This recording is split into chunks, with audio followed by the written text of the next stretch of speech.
우리 오늘 에스겔서 19장부터 함께 살펴보고자 합니다. 이 에스겔서는 구약 성경 중에 가장 좀 어두운 그런 분위기가 있는 책이다 하는 말씀도 드렸고, 하나님과 그리고 이제 그 남왕국이지만 실제로는 이스라엘 전체죠. 결국 이제 하나님과 이스라엘 백성이 시내 산에서 맺었던 그 언약이 완전히 깨어지고, 그리고 이제 바벨론 포로로 잡혀가게 되어지는, 하나님과 너무 중요했던 그 약속이 깨어지는 그런 이제 이 내용이기도 합니다. 그럼에도 하나님께서 끊임없이 그 이스라엘 백성들에게 궁극적인 구원에 대한 그 예언의 말씀도 잊지 않고 하고 계시는 것도 보게 되는데, 하나님이 아브라함을 부르시고 그리고 이제 그 이스라엘 백성을 애굽에 들이셔서 불러내시고 다윗과 솔로몬 때 굉장히 영광스럽게 하셨는데, 솔로몬 때 우상 숭배가 시작되고 더 이상 회복될 수 없는 길로 가게 되어서 결별할 수밖에 없게 되었다 하고 참 안타까운 말씀을 하시면서, 그들이 갖고 있는 큰 오해가 몇 가지가 있었었죠. 그렇죠?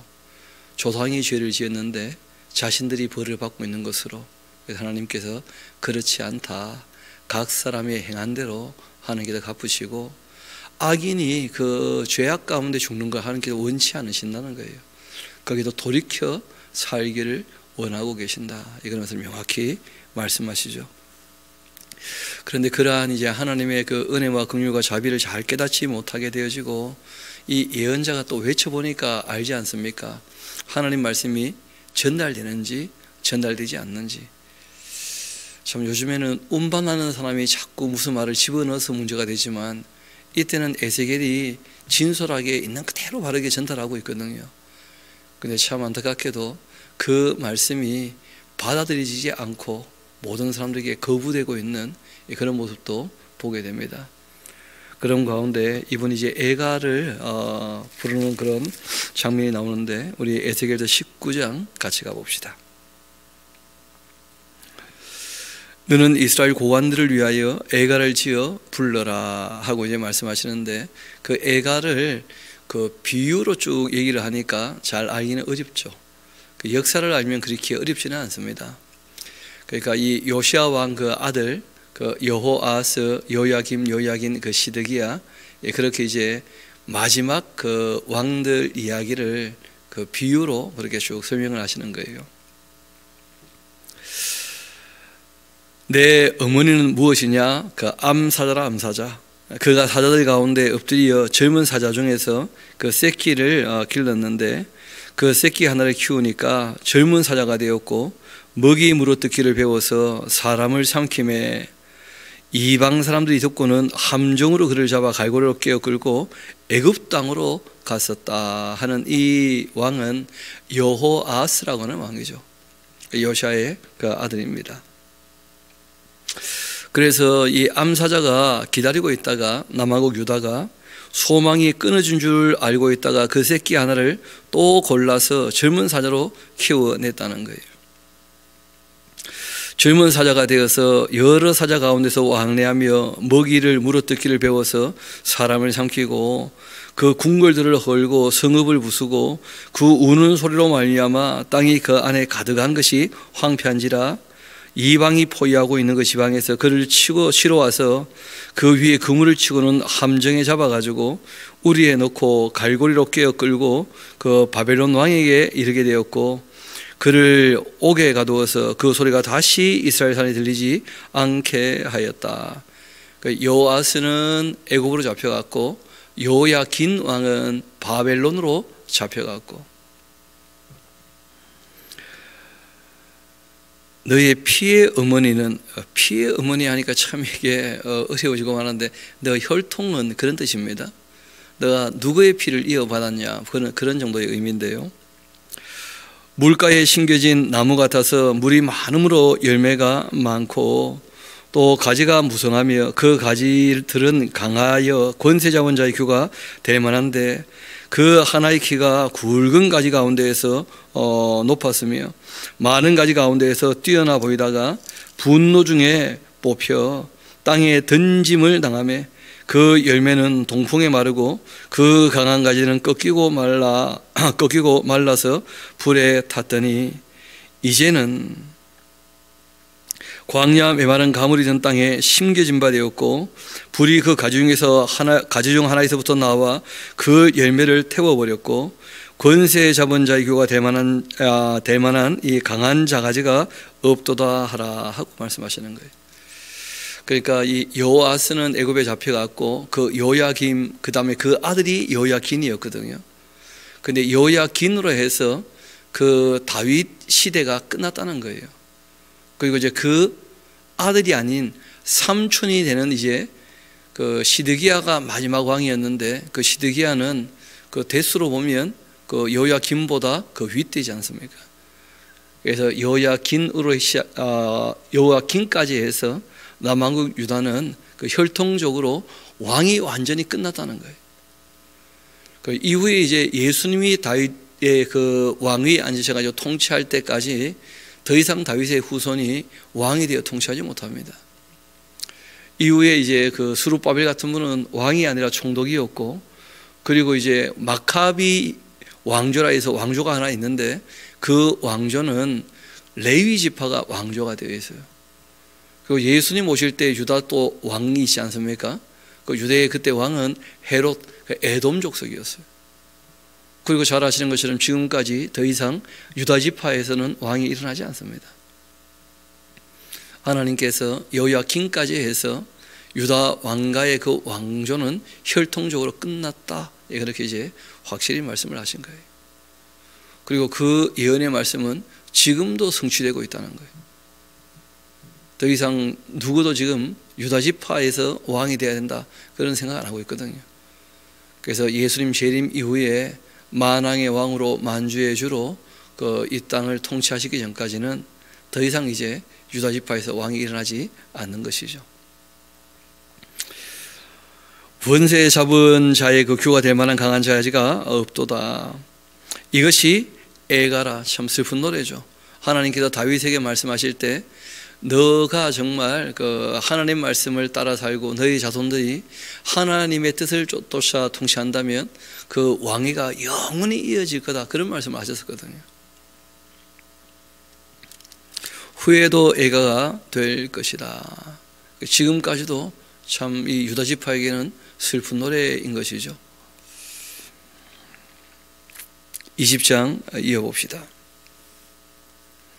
이런 이제 하나님의 그 말씀이 그 이스라엘 백성들에게 와닿지 않고 여전히 이들은 하나님께 대한 불평이 있고 불만이 있고 하나님 말씀하시는 것 납득하지 못하겠다고 하면 또 따지고 그렇게 합니다.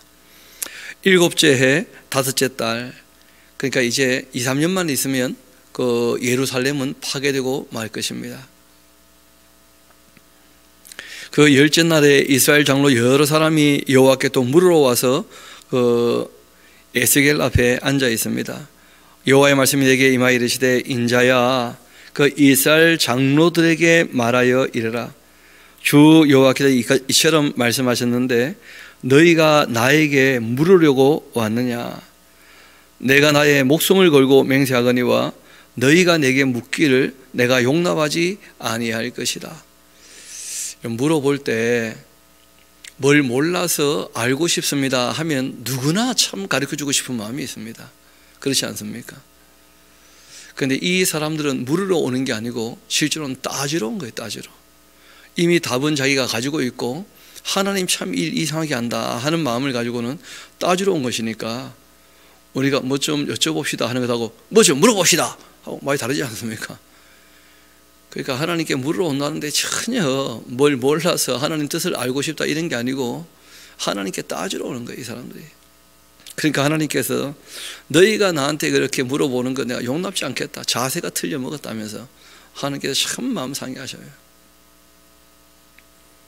이어봅시다. 주 여호와의 말씀이라. 인자야 너가 그들을 심판하려느냐? 너가 그들을 심판하려느냐? 너는 그들에게 그들의 조상들의 그 가정한 일을 알게 하여라. 그리고 이제 그들의 조상이 가정한 일을 지금 그들도 여전히 어떻게 하고 있다는 거예요? 행하고 있다는 거예요. 이 사람들의 끊임없는 그 의구심, 그 오해가 뭐냐면 조상이 죄를 지었는데 왜 우리가 벌을 받는가? 우리는 하나님께 벌을 받을 만큼 죄 지은 적이 없다고 착각하고 오해하고 있는 거예요. 이유가 그런 것이죠. 문화적으로 이미 다 악한데 문화에 익숙할 때는 그 죄악된 그 악한 문화가 익숙하니까 거기다 크게 잘못했다고 여기지 않는 거예요. 이미 충분히 악하거든요. 게다가 하나님이 바벨론의 신 마르둑보다 약해가지고 하나님께서 그 마르둑한테 진 거 아니냐 이런 식으로 또 오해를 하고 있고, 하나님께서 선이 악을 이겨야 될 텐데 왜 이 땅에서 악이 선을 이기는지, 정말 하나님은 의로우신 분인가 신실하신 분인가 하나님에 대한 끊임없이 오해를 갖고 있고, 바벨론에 잡혀와서는 야 70년이 차면 돌아간다 말 같은 소리 해야지 이 바벨론에 와서 어떻게 돌아가냐 하면서 하나님이 계획하신 일도 전혀 믿지 않고, 그러니까 자신들이 왜 잡혀왔는지 이해도 납득도 되지 않는 거예요, 이 사람들이. 그래서 하나님께서 한 말씀 하십니다. 이르라, 주 여호와께서 이같이 말씀하셨다. 옛날에 내가 이 이스라엘을 택했고 야곱 집의 그 후예를 향하여서 내 손들어 맹세하고 애굽 땅에서 그들에게 나타나 맹세하여 이르기를 나는 여호와라, 너희는 너희의 그 하나님이라 그렇게 했지 않는가? 그 출애굽기에서 하나님께서 자신을 계시하시는 사건이 있죠. 나는 스스로 있는 자다 하면서, 그날에 내가 내 손들어 그들에게 맹세하기를 애굽 땅에서 인도하여 내어서 그들을 위해 그 찾아주었던 땅 곧 젖과 꿀이 흐르는 땅이고 모든 땅 중에 아름다운 곳에 이르게 하리라. 그렇게 하고는 또 그들에게 이르기를 너희는 눈을 끄는 바 가증한 것을 각기 버리고 애굽의 우상들로 말미암아 스스로 더럽히지 말라. 나는 여호와 너희 하나님이라 그렇게 했지 않는가?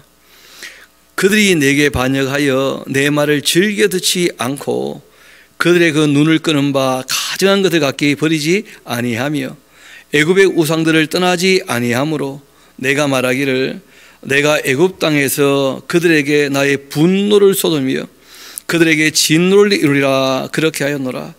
그러나 내가 그들이 거주하는 이방인의 눈앞에서 그들에게 나타나 그들을 애굽 땅에 인도하여 내었나니 이는 내 이름을 위함이었다. 내 이름을 그 이방인의 눈앞에 더럽히지 아니하려고 이렇게 행한 것이었었다. 그러므로 내가 그들을 애굽 땅에서 나와 광야에 이르게 하였다. 참 하나님께서 하나님의 그 이름을 이스라엘 백성을 통하여 온 세상에 알리시려고 이스라엘 백성들이 전혀 좀 수준도 안 되는데 데리고 나오신 거예요, 어떻게 보면. 그리고 하나님께서 그 광야에서 충분히 훈련시키시면 일할 만큼 좀 잘하지 않겠는가. 그렇게 해서 시내의 산에서 이제 언약을 맺고 그들의 애굽에서 불러내셨죠. 그리고 이제 광야에 이르러 그 시내 산에서 말씀하신 겁니다. 사람이 준행을 하면 그로 말미암아 삶을 얻게 될 나의 율례를 주었고 내 규례를 다 알려주었었는데 알게 했었는데 또 내가 그들을 거룩하게 하는 그 여호와인 줄을 알게 하려고 나의 안식일을 주어서 그 당시 사람들과 전혀 다른 삶의 형태를 가지게 되었다는 거예요. 6일 일하고 하루 쉬는. 그리고 이제 이러한 삶은 지금 온 인류가 다 함께 따라 살고 있는 것이죠. 6일 일하고 하루 쉬는. 그렇게 안식일을 주어서 그들과 나 사이에 표징을 삼았었다. 우리가 주일 나와서 예배하는 것은 기독교인으로서의 굉장한 삶의 표지가 됩니다. 표가. 세상 사람들이 전혀 우리를 달리 보지 않습니까? 왜 저 사람들은 그 주일날 쉬지 않고 예배당 가는가 다 이상하게 여기는 것이거든요. 우리가 완전히 구별된 삶을 산다는 것이 가장 표가 나는 것 중에 하나가 주일날 공적인 예배를 하는 것이죠. 그런 것처럼 이스라엘 백성들은 그 안식일을 지키는 것이 누구한테나 보기에 참 달라 보이고 구별되어 보이니까 그게 거룩이죠, 거룩. 그렇게 그들과 나 사이에 표징을 삼았노라. 그러나 이스라엘 족속이 광야에서 나에게 반역을 했다. 그래서 사람이 준행하면 그로 말미암아 삶을 얻을 나의 율례를 준행하지 않고 나의 규례를 멸시하였고 나의 안식일을 크게 더럽혔고 내가 이르기를 내가 분노를 그 광야에서 그들에게 쏟아 멸하리라 그렇게 했는데 그러나 내가 내 이름을 위하여 달리 행하고 진짜 오래 참고 기다리셨다는 거예요. 즉시 그들을 그냥 징계하고 없애버리신 게 아니라 하나님 이름 때문에, 왜냐하면 모세가 엎드릴 때마다 그렇게 하나님께 기도했거든요. 우리가 잘나서가 아니고 하나님의 크신 이름을 위해서라도, 왜냐하면 이방 사람들이 애굽에서 불러내었던 자기 민족을, 하나님의 그 백성들을 지킬 힘이 없어서 다 죽게 만들지 않았는가 하고 그렇게 오해하게 하면 어떡하시겠습니까 하고 하나님 좀 참아주시라 하면서 그래 엎드렸었거든요. 그래서 하나님께서 그렇게 참으셨다는 거예요. 내가 내 이름을 위하여 달리 행했는데 내가 그들을 인도하여 내는 것 보았던 그 나라들 앞에서 내 이름을 더럽히지 아니하려고 내가 했던 것이었는데, 또 내가 내 손들어 광야에서 그들에게 맹세하기를 내가 그들에게 그 허락한 땅 곧 젖과 꿀이 흐르는 땅이고 모든 땅 중에 아름다운 곳으로 그들을 인도하여 드리지도 아니하리라 한 것은 그대 그 마음으로 우상을 따라서 나의 규례를 업신여기며 나의 율례를 행하지 아니하며 나의 안식일을 더럽혔기 때문이었다. 그러나 내가 그들을 아꼈었고 광야에서 멸하여 아주 없이 하지 아니하고 한 세대를 어떻게 했다는 거예요? 완전히 바꾸셨다는 거예요, 하나님께서. 그리고 이제 새로운 세대가 가나안 땅에 들어가게 하신 것이죠. 그리고 부탁을 하신 겁니다. 내가 광야에서 그들의 그 자손에게 이르기를 너희 조상들의 율례를 따르지 말라는 거예요. 그러니까 지금 율례가 그 두 가지가 있다는 거 아시겠죠? 하나님의 율례가 있고 어떤 율례가 있어요? 조상들의 그 율례. 그 규례를 지키지 말며 또 그 우상들로 말미암아 스스로 더럽히지 말아라. 나는 여호와 너희 하나님이라. 너희는 나의 율례를 따르며 나의 규례를 지켜 행하고 그리고 또 나의 안식일을 거룩하게 할지어다. 이것이 나와 너희 사이에 표징되어서 내가 여호와 너희 하나님인 줄을 너희가 알게 하리라. 그렇게 하였노라. 그러나 그들의 그 자손도 또 나에게 반역하여서 사람이 지켜 행하면 그로 말미암아 삶을 얻을 나의 율례를 따르지 아니하며 나의 규례를 지켜 행하지 아니하고 나의 안식일을 더럽힌지라.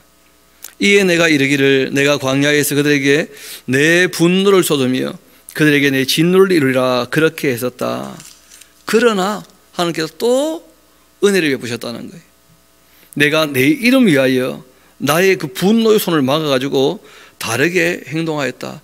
원래 약속대로 했다면 그 진노하고 진멸해도 아무도 할 말 없을 텐데 하나님께서 또 오래 참고 기다리시고 긍휼과 자비를 베푸셨다는 거예요. 내가 그들을 인도하여 내는 것을 보았던 여러 나라 앞에서 내 이름을 더럽히지 아니하려고 그렇게 하였었다. 내가 내 손들어 그 광야에서 그들에게 맹세하기를 내가 그들을 이방인 중에 흩으며 여러 민족 가운데서 해치라. 그렇게 했으나 이는 그들이 나의 규례를 행치 않고 나의 율례를 멸시하며 내 안식을 더럽히고 눈으로 그들의 그 조상들의 우상들을 사모함이며 또 내가 그들에게 선하지 못한 율례. 여러분, 하나님의 율례는 선합니까? 선하지 않습니까? 선하죠. 반면에 조상들의 율례는 선합니까? 선하지 않습니까? 선하지 않죠.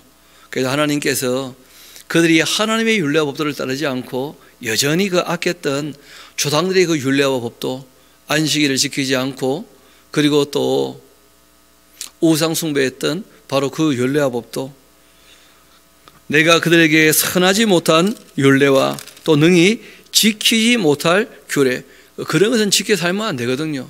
하나님의 율례와 법도를 지켜야 하지 조상들의 율례와 법도 이 규례를 지켜서는 안 되거든요. 그런데 그들이 굳이 하겠다고 하니까 하나님께서 허락하셔야 되는 거예요? 안 하셔야 되는 거예요? 늘 우리가 말씀드리듯이 하나님께서 악한 사람이 악을 행할 때 못 말리시고 안 말리신다는 거예요. 사람에게 뭘 부여하셨으니까요? 인격을.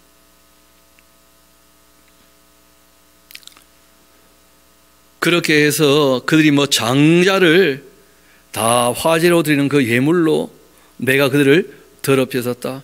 그 조상들의 규례를 따라가지고 이방인과 똑같이 무슨 짓을 했다는 거예요?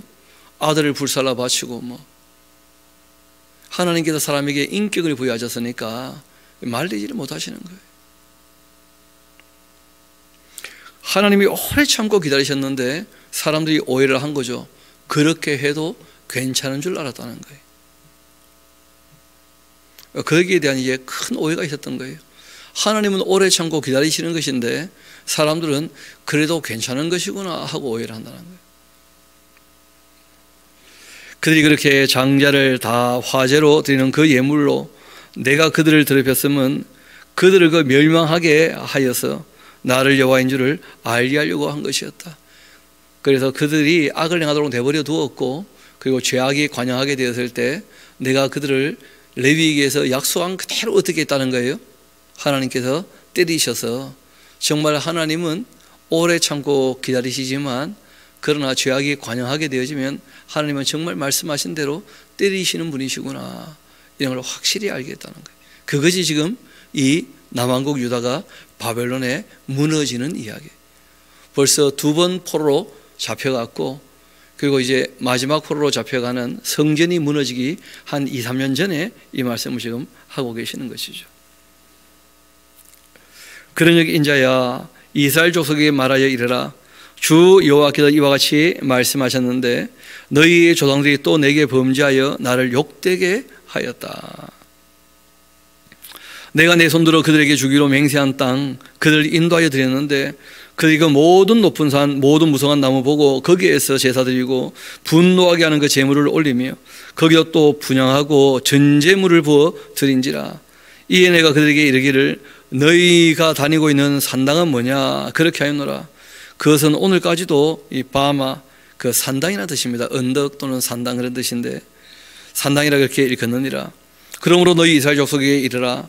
주 여호와께서 같이 말씀하셨는데 너희가 조상들의 그 풍속을 따라가면 안 되는 것 아니냐. 그런데 그 풍속을 따라가서 조상들의 규례를 그렇게 너희 자신을 더럽혔고 그 모든 가정한 것을 따라가면서 하나님 앞에 행음했다는 거예요. 너희가 또 너희 아들을 화제로 삼아 불 가운데로 지나게 하며 오늘까지도 너희 자신을 우상들로 말미암아 더럽히고 있는데 오늘까지도 이스라엘 족속아 너희가 내게 묻기를 내가 용납하겠냐. 주 여호와의 말씀이라. 나의 삶을 두고 맹세하는데 너희가 내게 묻기를 내가 용납하지 아니하노라. 하나님께 지금 따지러 오니까 말 같은 말을 해라 이 사람들아. 내가 너희 조상 때부터 지금까지 참아왔는데 이제 너희 죄악에 관영해서 벌하는 것이지 너희가 조상들이 지었던 죄 때문에 지금 벌받는다 말도 안 되는 소리 하지 말라는 거예요. 지금 너희가 행하는 그 죄악 때문에 너희가 벌을 받는 것이다 하고 말씀하신 거예요.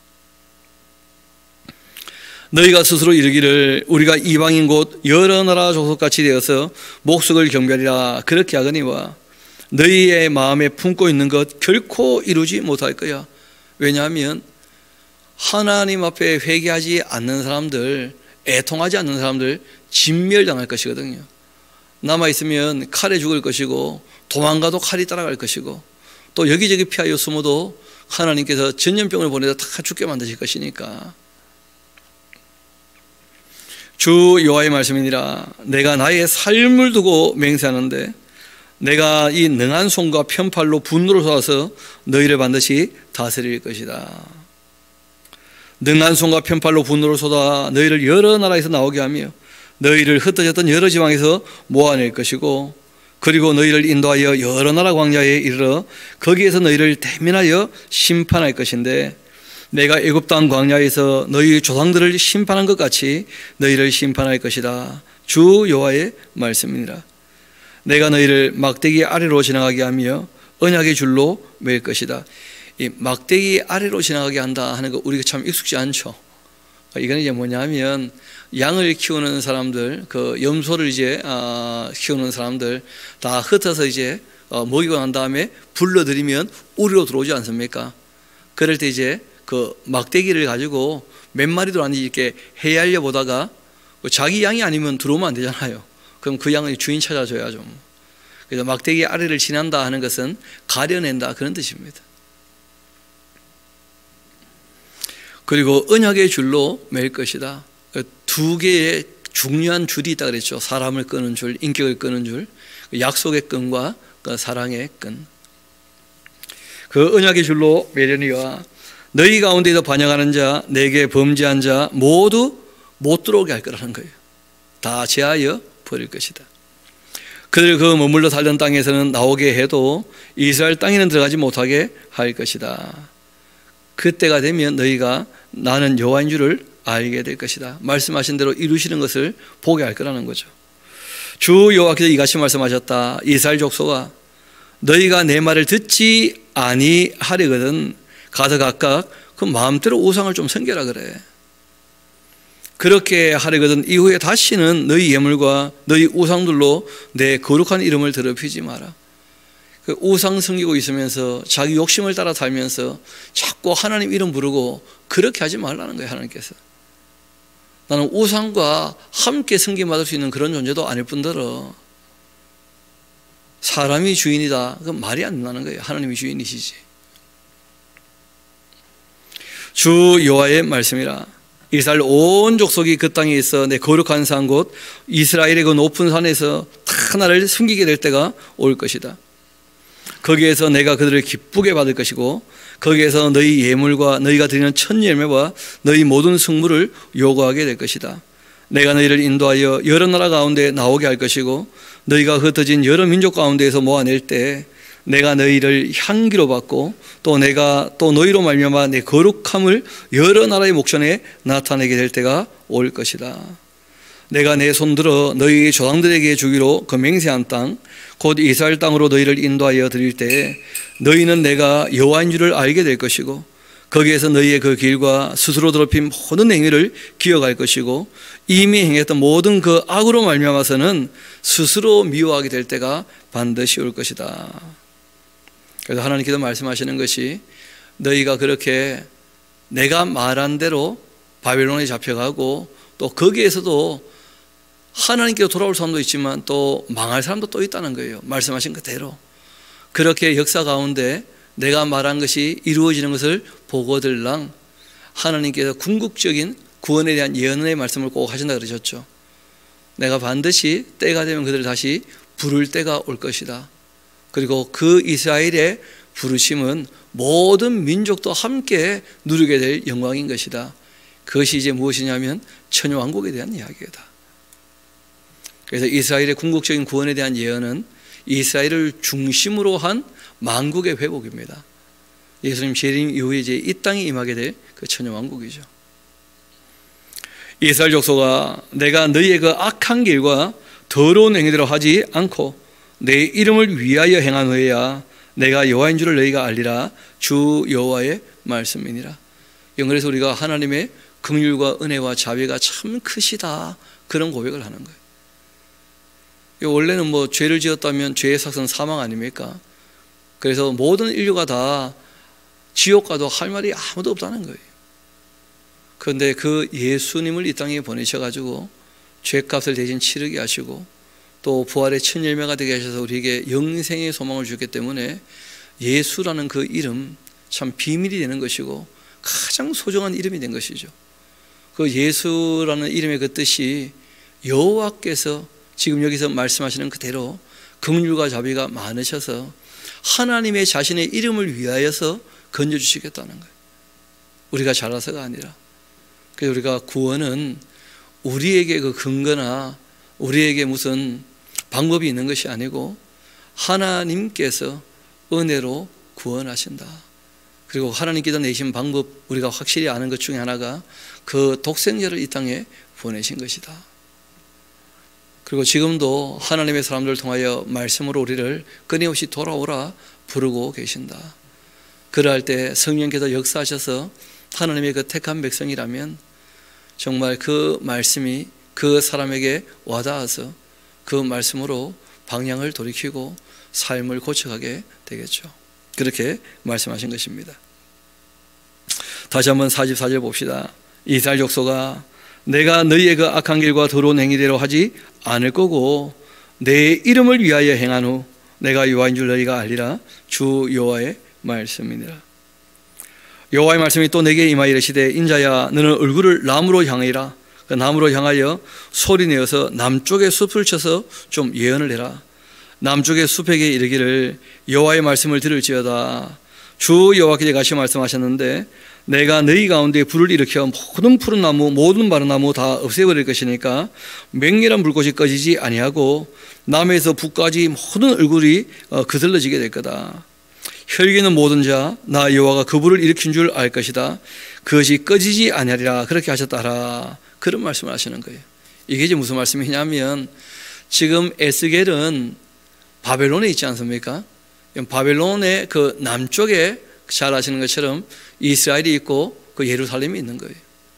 그래서 얼마 안 되어서 이 예루살렘 이스라엘이 다 불타와 버리고 그 이 이스라엘부터 시작해서 바벨론 사이에 있는 모든 나라도 다 어떻게 될 겁니까? 다 하나님의 징계로 말미암아 바벨론 손에 다 무너지게 될 거예요. 그런데 그런 부분들을 이렇게 이제 비유로 얘기를 하니까 수수께끼처럼, 그러니까 참 백성들이 잘 알아듣지를 못하는 거예요. 설명을 해도 마찬가지고. 그러자 이 예언자가 말합니다. 아하, 주 여호와여, 그들이 나를 가르쳐 말하기를 그는 비유로 말하는 자가 아니냐, 그렇게 하면서 내 말 안 듣습니다. 그 에스겔이 지금 가장 곤혹스러운 게 뭐냐면 하나님 말씀을 안 듣는 사람에게 가서 말씀을 전해야 되는 거예요. 이 따지러 오는 사람들이 말씀을 듣겠습니까? 자기 생각에 가득 차 있겠습니까? 오히려 하나님 보고 인정하시고 하나님 보고 회개하라 하는 그런 자세로 와가지고 따지고 있는 것이거든요. 하나님을 잘못하고 있다면서. 그러니까 그런 사람들한테 하나님의 뜻을 전해도 통하지가 않는 거예요. 그러니까 참 이 예레미야도 그랬는데 에스겔도 참 곤혹한 가운데에서 그 말씀을 전해요. 근데 뭐 아시는 것처럼 그 말씀을 전한 기간이 그리 길지는 않았다는 거예요. 에스겔은 일단은 뭐 30살 되었을 때 바벨론에 의해서 이 예루살렘이 무너지기 한 5, 6년 전 시기 시작했으니까 이분은 전체 외친 그 기간이 그리 길지 않은 시간 동안 외쳤던 것이거든요. 그래도 참 곤혹스럽죠. 예루살렘에 있는 사람들은 예레미야의 말을 안 듣고 바벨론에 잡혀온 사람들도 여전히 에스겔 말 잘 안 듣고 그 바벨론에 개선의 여지가 있다 해서 잡아온 사람들도 하나님 너무 모르고 있다는 거예요. 그래서 70년 동안 이제 있으면서 조금 알게 된 것이고 또 돌이킬 때에도 거의 다 돌이키지 않고 남아있고 조금 돌아왔다는 거죠. 이어봅시다. 그래서 결국 이제 하나님께서 아무런 말이 통하지 않으니까 결국은 그 칼을 가지고 실력 행사를 하시는 것이죠. 이 번쩍번쩍 마강된 칼, 바로 그 칼이 이제 잘 아시는 것처럼 바벨론이란 칼이에요. 그 칼로 예루살렘을 이제 치실 건데 한번 봅시다. 또 여호와의 말씀이 내게 임하여 이르시되 인자야, 너는 얼굴을 예루살렘으로 향하며 성소를 향하여 소리내어 이스라엘 땅에 예언을 해라. 이스라엘 땅에서 이르기를 여호와의 그 말씀에 내가 너를 대적해서 내 칼을 드디어 칼집에서 빼어내 가지고 의인 악인 내게서 끊어버릴 거다. 내가 의인과 악인을 내게서 끊을 터인데 너의 칼을 칼집에서 빼어 모든 육체를 남에서 북까지 다 칠 것이다. 그 의인들은 바벨론으로 도망을 거니까 예루살렘이 없을 것이고 악인들은 예루살렘에서 전부 다 죽을 거니까, 그래서 예루살렘 의인과 악인을 다 끊는다는 말은 초토화될 것이다. 완전히 불타버리고 사람 살지 못하는 곳이 될 것이다. 뭐 그런 의미입니다. 모든 육체는 나 여호와가 내 칼을 칼집에서 빼낸 줄을 알게 될 것이다. 칼이 다시는 꽂히지 아니라 그렇게 하셨다 하라. 그래서 이스라엘이 남왕국 이 유다가 바벨론에 의해서 무너졌다는 것은 역사적 사실로 너무나 확실하고 그건 누구나 다 확인할 수 있는 사실이에요. 그것은 하나님의 분노로 말미암아 있게 되었던 사건이었습니다. 그리고 이것은 이후에 그 역사를 해석한 것이 아니고 그 사건이 일어나기 전에 하나님께서 부지런히 미리 말씀하셨던 것이었어요. 예언했던 것이 이루어졌기 때문에 그것이 그냥 인간들의 어떤 신학적 해석 그런 게 전혀 아니라는 거예요. 하나님의 그 뜻이 어땠는지를 명확히 인류에게 계시하신 역사 계시이기도 한 것이죠. 이어봅시다. 인자야 탄식하되 너는 허리가 끊어지듯 탄식하라. 그의 그 목전에서 슬피 탄식하라. 그들이 또 너에게 묻기를 너가 어찌하여 탄식하느냐 그렇게 하거든 대답하기를 재앙이 다가온다. 그 재앙이 다가온다는 소문 때문이다. 각 사람이 녹아버리고 모든 손이 약해지고 강령이 쇠하며 모든 무릎이 물과 같이 약해질 거다. 보라 지금 재앙이 오는데 반드시 이루어지리라. 주 여호와의 말씀이라. 그렇게 해라. 바벨론에 의해서 곧 무너질 거라는 거죠. 여호와의 말씀이 또 내게 임하여 이르시되 인자야 너는 예언하여서 여호와의 말씀을 이같이 말해라. 칼이여 칼이여 날카롭고도 빛나도다. 그 칼이 날카로움은 죽임을 위함이고 빛나는 것은 번개같이 되기 위함이니 우리가 즐거워하겠느냐. 내 아들의 그 규가 모든 나무를 없이 여기는도다. 그 칼을 그 손에 잡아 쓸만하도록 빛나게 그렇게 하되 죽이는 자의 손에 넘기기 위하여 날카롭고도 빛나게 그렇게 하였도다. 그렇게 하셨다라. 인자야 너는 부르짖어 슬피 울어라. 이것이 내 백성에게 임함이여 이스라엘 모든 고관에게 임함이로다. 그들과 내 백성이 함께 칼에 넘김받았으니까 너는 너의 납주자리를 칠지어다. 이것은 시험이기도 하다. 만일 없이 여기는 그 규가 없어지면 어찌할까. 주 여호와의 말씀이니라. 그러므로 인자야 너는 예언하여 손뼉을 치며 칼로 두세 번 거듭쓰이게 하라.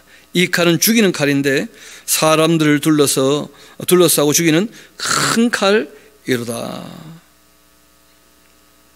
하나님께서 이 바벨론에 의해서 그 하나님을 업신여기던 그 이스라엘의 그 남하고 유다의 고관 대작들 그리고 이제 악한 사람들 다 치시게 될 겁니다. 그러면 하나님 말씀대로 이루어지는 것이다 하고 믿고 돌이키는 사람도 있겠지만 전혀 깨닫지 못하고 돌이키지 못하는 사람들 결국 다 어떻게 되겠습니까? 진멸당하고 말아요. 그렇게 해서 이제 진짜와 가짜는 구별도 될 것이고 그래도 이제 이 하나님의 징계를 순위 받고 바벨론으로 잡혀온 사람이라면 그 아직 기회가 또 있는 것이죠. 그렇게 될 것입니다. 그래서 이 칼이 성전이 무너지지만 그 다음에 또 침략이 오는 경우도 있거든요. 왜냐하면 애굽을 치러 갈 때 또 한번 쓸어 가니까요. 그래서 두세 번 거듭쓰이게 하라. 지금 이제 2, 3년 이후면 망하는데 또 한 번 두세 번 더 그 일이 있다고 말씀하신 겁니다. 이어봅시다. 15절 내가 그들이 낙담하여 많이 엎드리게 하려고 그 모든 성문을 향하여 번쩍번쩍하는 칼 세워놓았다. 오라 그 칼이 번개같이 죽이기 위하여 날카롭게 그렇게 갈려있는데 칼아 모이라 오른쪽을 치라 대열을 맞춰서 왼쪽을 치라 향한 대로 가라. 그렇게 해서 바벨론으로 그 남한국 유다와 주변 나라를 칠 때 하나님께서 손뼉을 치면서 하나님의 분노를 푸실 거라는 거예요. 악을 치는 것, 악이 진멸당하는 것, 그 일로 하나님께서 분노가 풀리시는 거예요. 감정이 드신 분이시니까.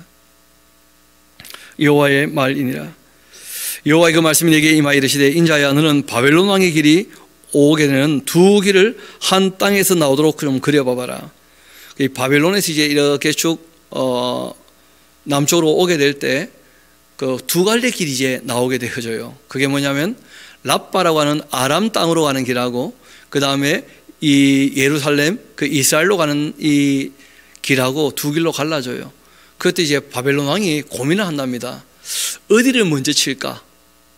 고민을 하다가 점을 쳤다는 거예요. 그 점을 치니까 그 이스라엘을 먼저 쳐야 되겠다 해서 이스라엘 그 남유다 예루살렘으로 오게 되는 지금 실시간 중계를 하고 있는 거예요. 이걸 이제 에스겔이 보면서 바벨론 왕이 이미 출발을 했고 그리고 점괘를 얻어가지고 이 랍바가 아니라 그 예루살렘으로 가게 되었다. 그런 것을 지금 예언하고 있어요. 이어봅시다. 인자야 너는 바벨론 왕의 그 칼이 올 두 길을 한 땅에서 나오도록 그리되 그 성으로 들어가는 길 어귀에다가 길이 나뉘는 그 지시표를 해놓고 칼이 암몬 족속의 그 랍바에 이르는 길과 또 유다의 견고한 성 예루살렘에 이르는 길을 그리라. 이 바벨론 왕이 갈래길고 두 길 어귀에 서서 점을 칠 건데 어디로 갈지 화살들을 흔들어 보거나 우상에 물어보고 또 희생의 제물에 간을 살펴볼 거다.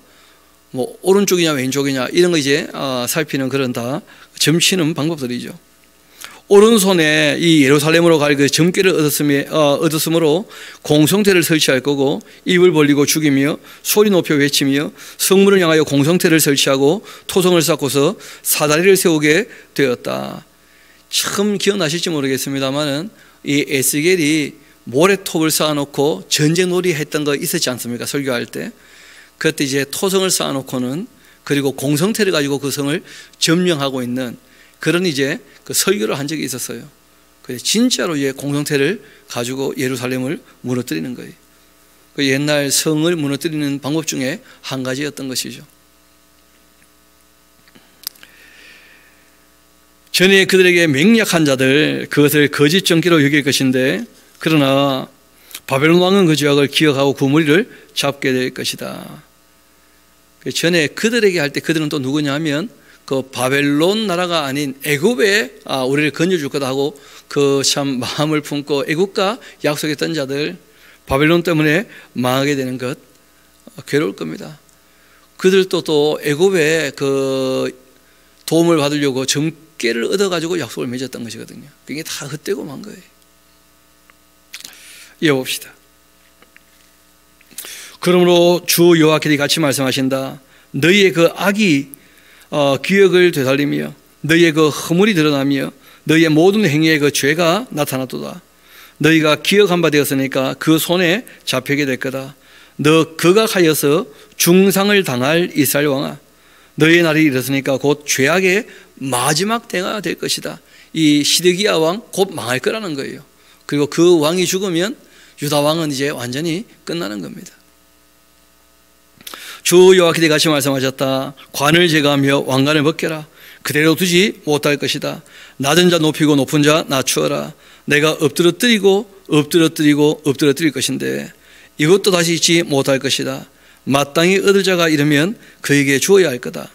인자야, 너는 주 여호와께서 암몬 족속과 그 능력에 대하여 이같이 말씀하셨다고 예언해라.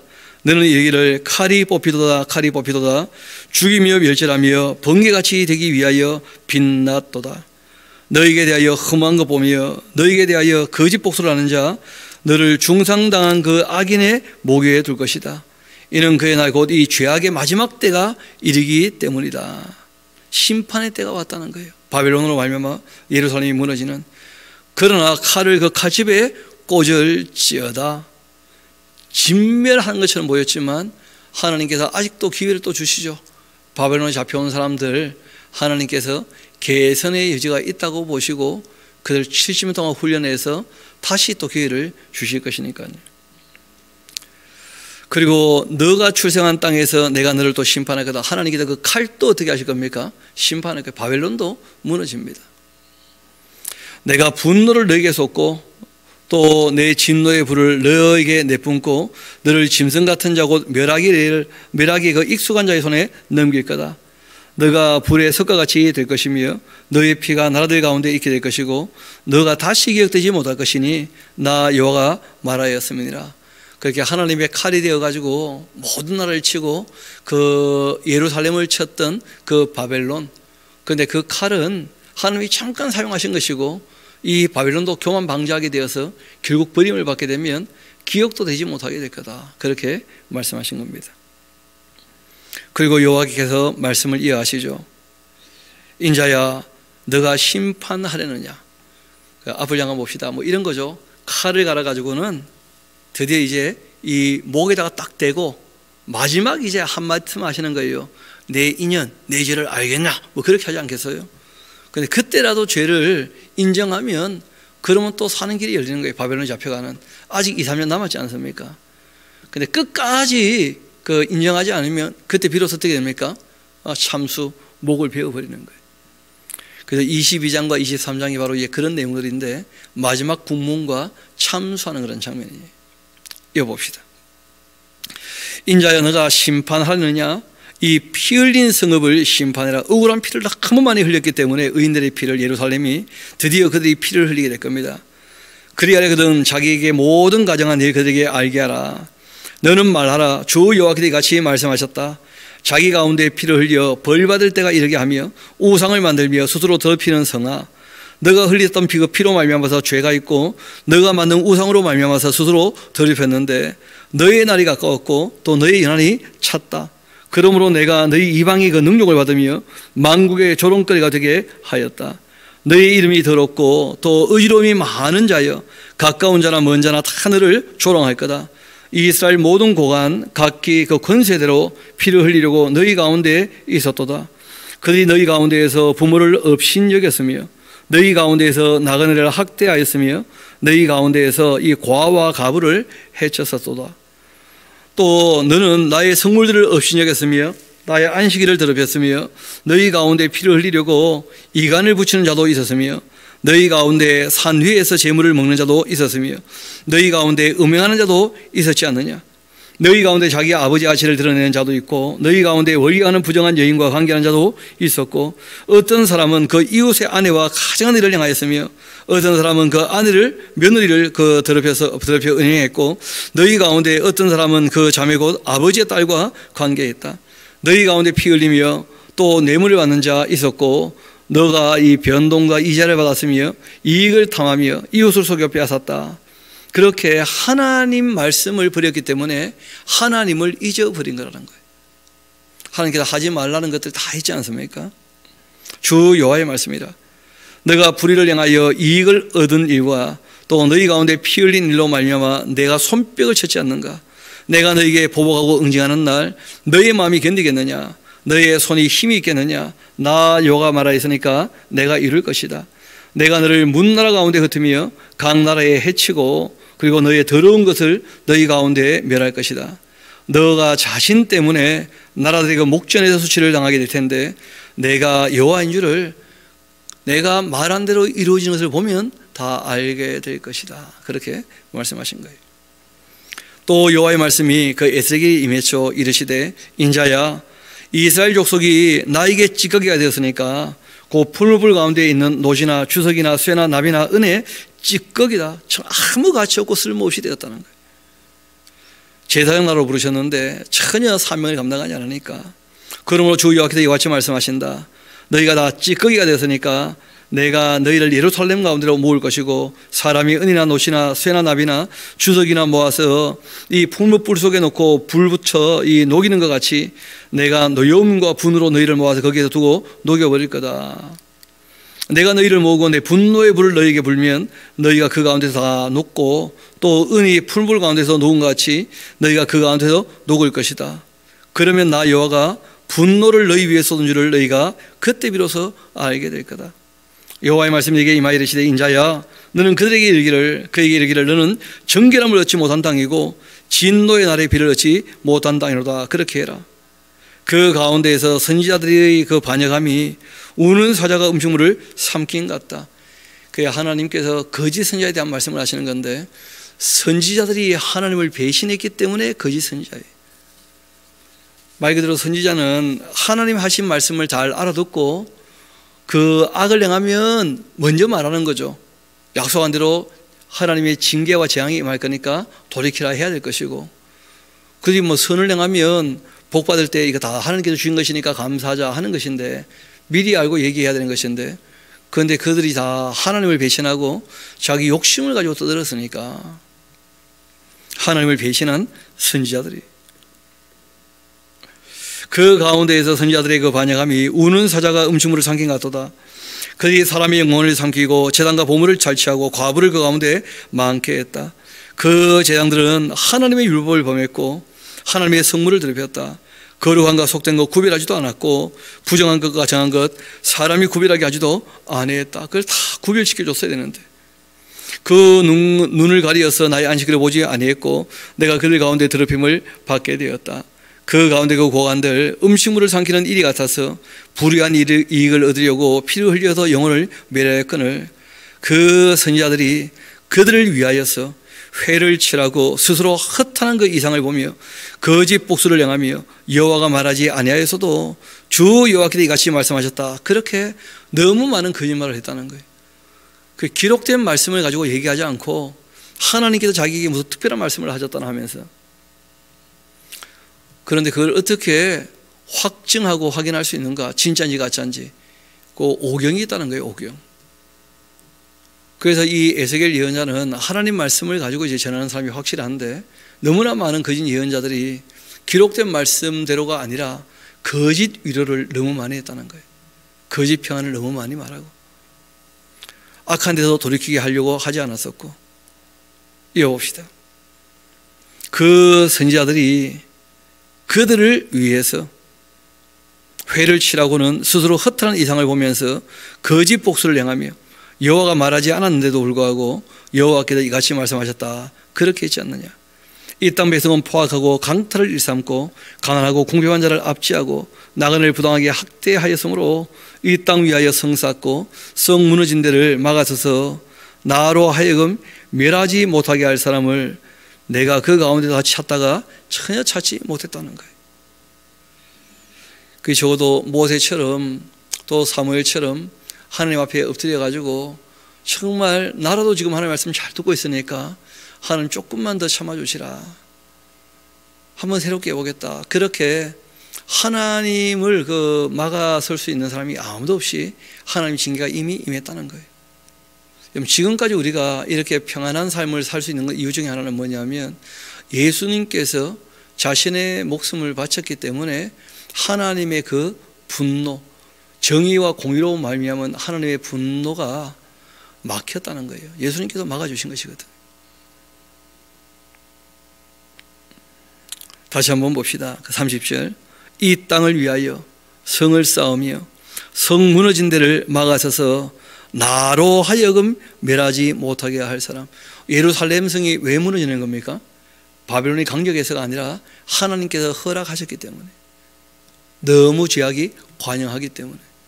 그러니까 하나님 무조건 내 편이다, 그런 식으로 말도 안 되는 주장하면 안 돼요. 우리가 주님 편에 서야지. 하나님께서는 정말 누군가가 엎드려서 하나님의 뜻을 따르며 조금 더 기회를 주시라 할 수 있는 사람이 있기를 바라시는데 예루살렘에는 그런 의인이 한 명도 없기 때문에 망했다는 거예요. 늘 말씀드립니다마는 죄인 때문에, 악인 때문에 세상이 망하는 게 아닙니다. 악인이 늘 있었죠. 왜 망하는가? 의인이 없기 때문에. 의인이. 그래서 종말에도 마찬가지. 역사의 끝이 왜 오느냐? 내가 말세에 믿음을 보겠느냐?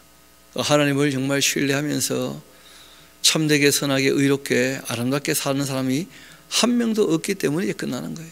다 자기만을 위하는 세상이 되니까 정도 사람도 다 식어버리고 그러면 끝나는 거죠. 내가 그 가운데 찾다가 찾지 못하였다. 그래서 내가 내 분노를 그들 위해 쏟고 내 진노의 불로 멸하여 그들 그 행위대로 그들 머리에 보복하고 응징하였다. 주 여호와의 말씀이니라. 그들이 행한 그대로 내가 이렇게 갚아준 것이다. 그렇게 했죠. 이렇게 하나님께서 마지막 국문하듯이 이런 죄를 너가 알고 있느냐. 그러고도 이제 끝까지 회개하지 않았기 때문에 참수를 하게 되는데, 우리 참수는 칼을 좀 더 갈아야 되니까 우리 내일 아침에 또 이어서 그렇게 보도록 하시겠습니다. 기도합시다.